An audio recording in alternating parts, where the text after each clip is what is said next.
ഇന്നത്തെ നമ്മുടെ പുതിയ ഈ ഒരു എപ്പിസോഡിൽ നമ്മളിന്ന് ടെസ്റ്റ് ഡ്രൈവ് ചെയ്ത വാഹനം എന്ന് പറയുന്നത് ഫോക്സ് വാഗണിൻ്റെ വെൻറ്റോ ആണ്. ശരിക്കും ഞാനിപ്പോൾ അത് വലിയൊരു ടെസ്റ്റ് ഡ്രൈവ് കഴിഞ്ഞ് വരികയാണ്. ശരിക്കും അത് ചെയ്ത സമയത്ത് വളരെ നല്ലൊരു ഫീലാണ്, നല്ലൊരു പവറാണ് എനിക്കതൊന്ന് വാഹനത്തിൽ നിന്ന് മനസ്സിലായത്. കൂടാതെ നമ്മൾ മൈലേജ് ടെസ്റ്റ് നടത്തിയ സമയത്ത് നമുക്ക് ഏകദേശം ഒരു ഈ പറഞ്ഞ മാതിരി ഒരു 18 to 20 കിലോമീറ്റേഴ്സിൻ്റെ ഉള്ളിൽ നമുക്ക് നല്ലൊരു മൈലേജും കിട്ടി. ഇനിയിപ്പോൾ കൂടുതൽ അതിൻ്റെ ഒരു പവർ അല്ലെങ്കിൽ കൂടുതൽ കംഫർട്ടബിൾ നമുക്ക് നോക്കണമെന്നുണ്ടെങ്കിൽ വലിയൊരു ലോങ് ഡ്രൈവിന് പോകേണ്ടിയിരിക്കുന്നു.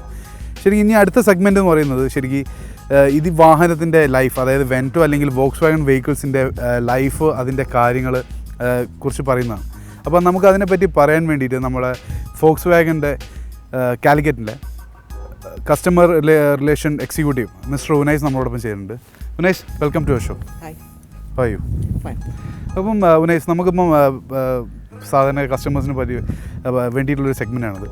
ഇതിൻ്റെ സർവീസിനെ പറ്റി, അതായത് ഫോക്സ് വാഗണിൻ്റെ വെൻറ്റോ അല്ലെങ്കിൽ ബാക്കിയുള്ള വാഹനങ്ങൾക്ക് എങ്ങനെയൊക്കെയാണ് ലൈഫ് കൊടുക്കാൻ പറ്റുന്നത്, എത്ര കാലം ലൈഫ് നമുക്ക് എങ്ങനെയൊക്കെ വാഹനങ്ങൾ ഓടിച്ചാൽ കിട്ടും എന്നുള്ളതൊക്കെയാണ്.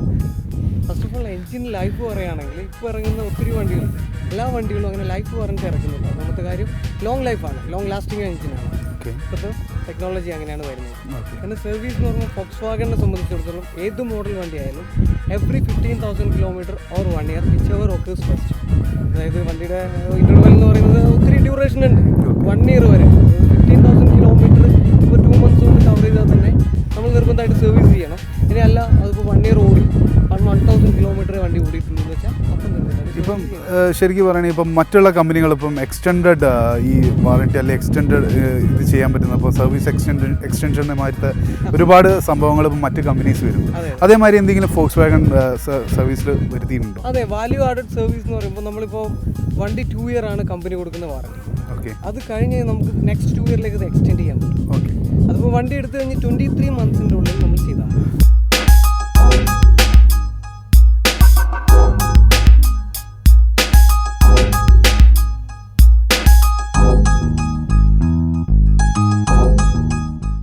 അപ്പോൾ ഇതൊക്കെ ശരിക്കും മുൻനിർത്തി വേണം നമ്മളൊരു വാഹനം എടുക്കുമ്പോൾ അല്ലെങ്കിൽ സർവീസിന് കൊടുക്കുന്ന സമയത്ത് നമ്മൾ ഇങ്ങനത്തെ കാര്യങ്ങൾ, ഈ ചെറിയ ചെറിയ മൈന്യൂട്ടായിട്ടുള്ള കാര്യങ്ങൾ ശരിക്കും നമ്മൾ മനസ്സിലാക്കിയിരിക്കണം. ഇപ്പം പറയൂ യുനൈസ്, ശരിക്കും പറയുകയാണെങ്കിൽ ഇപ്പം ഒരു മേജർ ആക്സിഡൻറ്റ്സ് സംഭവിച്ചു, അപ്പോൾ അതിന് എയർ ബാഗിനെ കുറിച്ച്, ഇപ്പോൾ എയർ ബാഗ് സേഫ്റ്റി ഫീച്ചേഴ്സ് ആയി EBS EBD കാര്യങ്ങളൊക്കെ ഈ വാഹനത്തിനുണ്ട്. അപ്പോൾ അതിൻ്റെ ഒരു ലാഗിനെ കൊണ്ട് അല്ലെങ്കിൽ അതിൻ്റെ ഒരു ലാക്ക് ഓഫ് പെർഫോമൻസിനെ കൊണ്ട് ഈ വാഹനത്തിന് വലിയൊരു അപകടം സംഭവിച്ചു കഴിഞ്ഞാൽ എങ്ങനെയൊക്കെയാണ് ഫോക്സ് വാഗൺ അതിന് റിക്കവറി കൊടുക്കുന്നത്? ഓക്കെ, ഇപ്പോൾ ഒരു ആക്സിഡൻറ്റ് കേസിലാണ് കംപ്ലീറ്റ്ലി ഇൻഷുറൻസ് കവേർഡ് ആയിരിക്കും. അറിയാം, ബമ്പർ ടു ബമ്പർ ഇൻഷുറൻസ് ആണ് ഇപ്പോൾ കൂടുതലും ചൂസ് ചെയ്യുന്നത്. ബിക്കോസ് അതിൽ 100% പാർട്സും ലേബറും അതിൽ കവർ ആവുന്നത്. അതുകൊണ്ട് തന്നെ കസ്റ്റമേഴ്സ് അതാണ് ചൂസ് ചെയ്യാറ്. അതിൻ്റെ ബെനിഫിറ്റ് എന്ന് വെച്ച് കഴിഞ്ഞാൽ പാർട്സ് ഒക്കെ എൻ്റെ റീപ്ലേസ്മെൻ്റ് ആയിരിക്കും.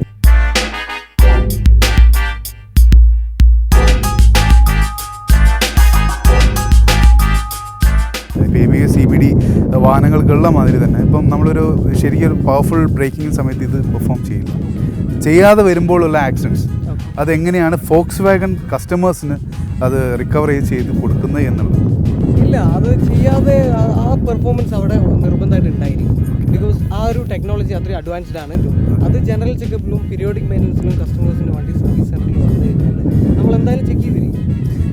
ഈ ഒരു കാര്യം കിട്ടാൻ വേണ്ടിയിട്ടാണ് ശരിക്കും ഞാൻ പറഞ്ഞത്. കാരണം വെച്ചാൽ വാഹനങ്ങൾ അതാത് സമയത്ത് സർവീസ് ചെയ്തിട്ടില്ലെങ്കിൽ ഇങ്ങനത്തെ ഓരോരോ ഇഷ്യൂസ് ഉണ്ടാവും. അപ്പം നമുക്ക് ആക്സിഡൻറ്റ്സ് കൂടാനും സാധ്യത വളരെ കൂടുതലാണ്. അപ്പോൾ ശരിക്കും പറയുകയാണെങ്കിൽ പീരിയോഡിക്കലി അല്ലെങ്കിൽ കറക്റ്റ് ടൈമിൽ, കറക്റ്റ് കിലോമീറ്റർ ടൈമിൽ ശരിക്കും നമ്മൾ സർവീസ് ചെയ്യേണ്ടത് അത്യാവശ്യമാണ്.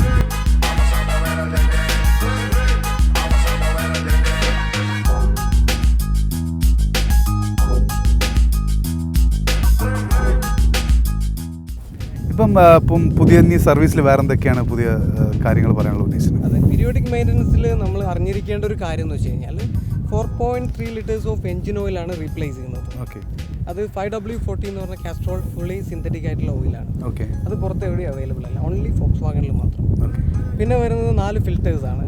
4 ഫിൽറ്റേഴ്സ് എന്ന് പറഞ്ഞാൽ air filter, dust and pollen filter, diesel fuel filter വരുന്നുണ്ട്, ഓയിൽ ഫിൽറ്റർ വരുന്നുണ്ട്. പിന്നെ ഡ്രെയിൻ പ്ലഗ് ആണ്. അത് എൻജിൻ ഓയിൽ നമ്മൾ ഡ്രെയിൻ ചെയ്തിട്ടാണ്, കംപ്ലീറ്റ്ലി ഡ്രെയിൻ ചെയ്യാണ് ചെയ്യുന്നത്. അപ്പോൾ അതിൻ്റെ പ്ലഗ് റിന്യൂ ചെയ്യും. ഇത്രയും കാര്യങ്ങളാണ് സർവീസിൽ മാറുന്നത്, പാർട്സ് റിലേറ്റഡ്. പിന്നെ നമുക്ക് അതിൽ extra value added services customers choose ആണ്. അതായത് ഇൻറ്റീരിയർ ക്ലീനിങ്, പിന്നെ വാട്ടർ സർവീസൊക്കെ നോർമലി ഫ്രീ ഓഫ് കോസ്റ്റിൽ നമുക്ക് ഉണ്ടാവും സർവീസ്. പിന്നെ വീൽ അലൈൻമെൻറ്റ്, അത് സർവീസിൽ നമുക്ക് കസ്റ്റമറുടെ അടുത്ത് ചോദിച്ചിട്ട് അവരുടെ ഇഷ്ടത്തിനനുസരിച്ചാണ് ചെയ്യാറ്. നിർബന്ധമായിട്ട് ചെയ്യണമെന്നാണ്. എവറി 5,000 കിലോമീറ്റർ കിലോമീറ്റേഴ്സ് കവർ ചെയ്യുമ്പോൾ വീൽ അലൈൻമെന്റ് ചെയ്യുന്നത് ബെറ്റർ ആണ് വണ്ടിയുടെ.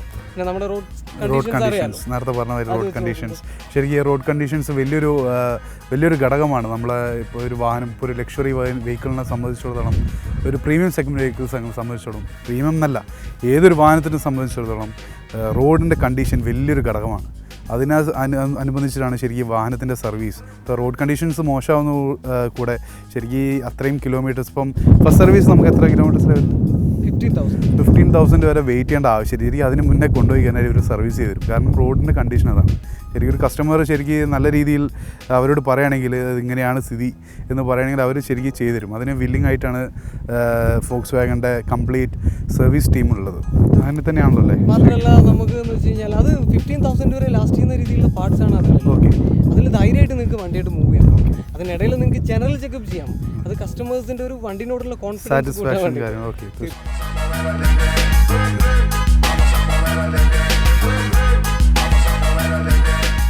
നമ്മളെ വിയർ ആൻഡ് ടിയർ ഐറ്റം വരുമ്പോൾ നമ്മളെ ബ്രേക്ക് പാഡ്സ് ഒരു നോർമൽ യൂസ് ആണ്. പ്രോപ്പർ യൂസ് ആണെങ്കിൽ ആവറേജ് ഒരു 20-30 ഒക്കെ. പക്ഷേ നമ്മളെ യൂസേജിനനുസരിച്ച് ചില ആൾക്കാർ 15,000 വന്നിട്ട് ബ്രേക്ക് പാഡ് തീർത്ത് വരാറുണ്ട്. ഒരു പക്ഷേ അത് ഡ്രൈവിംഗ് സ്റ്റൈലല്ലോ നൈസ്. ഒരു പക്ഷേ അതൊരു ലോങ് ജേണിക്ക് പോകുന്ന സമയത്ത്, ഇപ്പം എന്നെ സംബന്ധിച്ചോളം ഞാൻ ഏറ്റവും കൂടുതൽ ലോങ് ജേണി പോകുന്ന സമയത്ത് ഏറ്റവും കൂടുതൽ വാഹനത്തിൽ അല്ലെങ്കിൽ ബൈ റോഡ് യാത്ര ചെയ്യാൻ താല്പര്യമുള്ള ഒരാളാണ്. ഇപ്പം ബോംബെ പോവുകയാണെങ്കിലും ഡൽഹി പോവുകയാണെങ്കിലും ഫ്ലൈറ്റ് ഉണ്ട്, അവൈലബിൾ ആണ്, എല്ലാം അവൈലബിൾ ആണ്. പക്ഷേ ഞാൻ എപ്പോഴും ട്രാവൽ ചെയ്യാൻ താല്പര്യപ്പെടുന്നത് റോഡിലുമാണ്. ആ സമയത്ത് നമുക്ക് എപ്പോഴും ബ്രേക്ക് പാഡ്സ്, ഈ പറഞ്ഞ പോലെ എനിക്ക് പലപ്പോഴും ഞാൻ ഇവിടുന്ന് ട്രാവൽ ചെയ്യുന്ന സമയത്ത് ബോംബെക്ക് എത്തുമ്പോഴത്തേക്കും ബ്രേക്ക് പാഡ് കഴിയാറുണ്ട്. എന്നുവെച്ചാൽ ഇവിടെയും ഓട്ടാറുണ്ട്, അവിടെയും ഡ്രൈവ് ചെയ്യുന്നതാണ്. അവിടെ ഹൈവേയിലൊക്കെ NH4 കയറി കഴിഞ്ഞാൽ നല്ല സുഖമാണ്. ആ സമയത്ത് വളരെ സ്പീഡ് പോകുന്നത്, ഇത് ഹീറ്റ് ആവുന്നതിനനുസരിച്ചിട്ട് ശരിക്കും ബ്രേക്ക് ചെയ്യുന്ന സമയത്ത് ഇതിൻ്റെ ബ്രേക്ക് പാഡിന് ഒരുപാട് അതിന് വളരെയധികം ശോഷിക്കാറുണ്ട്, ശരിക്കും കേട് വരാറുണ്ട്. അപ്പോൾ അതൊക്കെ ബോംബെയിലേക്ക് എത്തുമ്പോഴത്തേക്കും നമുക്ക് മാറ്റേണ്ട ഒരു അവസ്ഥ വന്നിട്ടുണ്ട് പലപ്പോഴും. അപ്പം അങ്ങനത്തെ ഒരുപാട് ഇഷ്യൂസ് റൈഡിങ് കൊണ്ട് തന്നെ ഇങ്ങനെ ഇഷ്യൂസ് വരാറുണ്ട്. തീർച്ചയായും രണ്ടൊരു റീസണബിൾ ഫാക്റ്റ് ആണ്. പിന്നെ നമ്മൾ അതിൽ വരുന്നത് 30 every 15 കൂടുമ്പോൾ സർവീസ്. പിന്നെ നമ്മളെ ഗിയർ ഓയിലൊക്കെ ലൈഫ് ടൈം ചേഞ്ച് ചെയ്യേണ്ട ആവശ്യം വരും. അതേപോലെ നല്ലൊരു അഡ്വാൻറ്റേജ് ആണ് അത്. ശരിക്കും അത് നല്ലൊരു കാര്യം തന്നെയാണ് ഫോക്സ് വാഗണിനെ സംബന്ധിച്ചിടത്തോളം. മറ്റുള്ള എല്ലാ വാഹനങ്ങൾക്കും ഈ ഗിയർ ഓയിൽ ഇടയ്ക്കിടയ്ക്ക് മാറ്റേണ്ടിയിരിക്കുന്നു. ഒരു 10 ഇല്ലെങ്കിൽ 20,000 കിലോമീറ്റർ കഴിയുമ്പോൾ മാറ്റണം. പക്ഷേ ഇത് മാറ്റേണ്ട ലൈഫ് ടൈം ഓയിലാണെന്നാണ് ഹുനൈസ് പറയുന്നത്, ഹുനൈസ് അവകാശപ്പെടുന്നത്, അല്ലെങ്കിൽ ഫോക്സ് വാഗൺ അവകാശപ്പെടുന്നത്. ശരിക്കും ഒരു നല്ലൊരു ആഡഡ് അഡ്വാൻറ്റേജ് ആണ് ഈ വാഹനത്തിന്. അതേപോലെ പിന്നെ നമ്മൾ വരുന്ന ബ്രേക്ക് ഫ്ലൂയിഡ് അത് നമ്മൾ 3 ഇയർ കഴിയുമ്പോഴാണ് അത് ചെക്ക് ചെയ്യേണ്ട കാര്യം. 3 ഇയർ കഴിഞ്ഞ് കഴിഞ്ഞാൽ അതിൻ്റെ മാറ്റം ഉണ്ടെങ്കിൽ നമ്മളത് റീപ്ലേസ് ചെയ്യേണ്ട യൂസാണെങ്കിൽ റീപ്ലേസ് ചെയ്യും. പിന്നെ 3 ഇയർ കഴിഞ്ഞാൽ every 2 year, after 3 year every 2 year അത് നമ്മൾ റീപ്ലേസ് ചെയ്യും.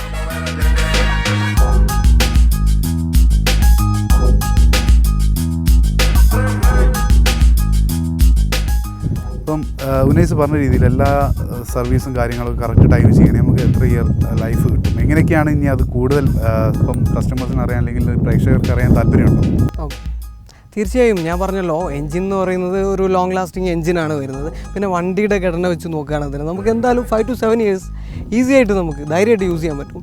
നോ പ്രോബ്സ് ആണ്, അതൊക്കെ വളരെ ക്ലിയർ ആണ്. പിന്നെ ഓതറൈസ്ഡ് സർവീസ് സെൻറ്റേഴ്സിലായിരിക്കണം വണ്ടി സർവീസ് ചെയ്യുന്നത്, അത് മെയിൻ ഒരു ഫാക്റ്റാണ്.